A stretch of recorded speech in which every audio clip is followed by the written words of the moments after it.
Terence Stamp, 60s British film legend and star of Superman, dies at 87. Terence Stamp, the British heartthrob whose performance as the arch-villain in early Superman films and as the title role in Billy Budd won critical praise, died on Sunday. He was 87. A representative for Stamp confirmed his death to NPR, but did not specify the cause.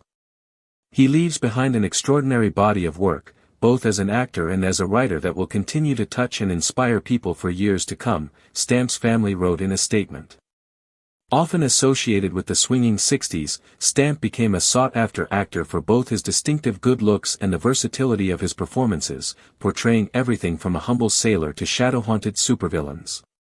The Guardian dubbed him the "master of the brooding silence," yet he resisted ever being typecast by taking creative risks and leaning into his range. He played a road-tripping transgender woman in The Adventures of Priscilla, Queen of the Desert.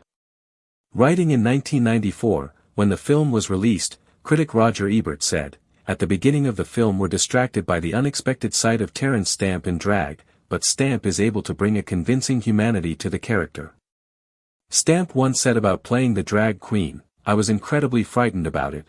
It's not anything I have ever done, but I happened to be having an afternoon tea with a fellow actress who was a very wise woman and she was flicking through my script and told me to do it." It grossed $16 million in the Australian box office, notched the Oscar for Best Costume Design and became one of the generation's most iconic Australian films.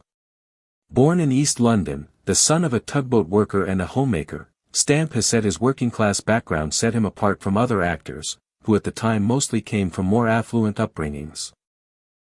He dabbled in other fields, including advertising, and a stint working in a hospital, before he began doing theatre in England, against the advice of his father and counselors at schools.